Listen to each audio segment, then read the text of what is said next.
here. Can I join you? Hi, of course, we can sit here. Thanks. It's a pleasure. My name is Sarah, and what about you? My name is Eren. What about you? And I am Meltem. Nice to meet you. Nice to meet you, and it's a to meet pleasure. you. That's a pleasure to me also. Hi, welcome. Do you want to hear a joke, guys? Yes. Once upon a time, Temel and Dursun was swimming to Greece from Trabzon, and they swim, and they said the lights of the Greece. And do you know what Temel said to Dursun? No. He said, "I'm tired, let's go back." At first, I felt like an outsider.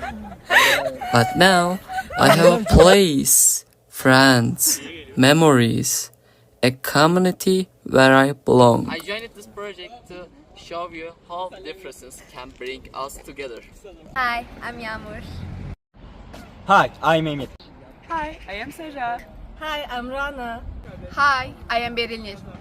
At first, Eren was a little bit worried about everything at school, but his friends made him feel like he belonged. As his teacher, I feel very happy about that. Thank you. At our school, every voice is heard. And no matter who you are, you're accepted. Let our activities where everyone can join. Because together we are stronger.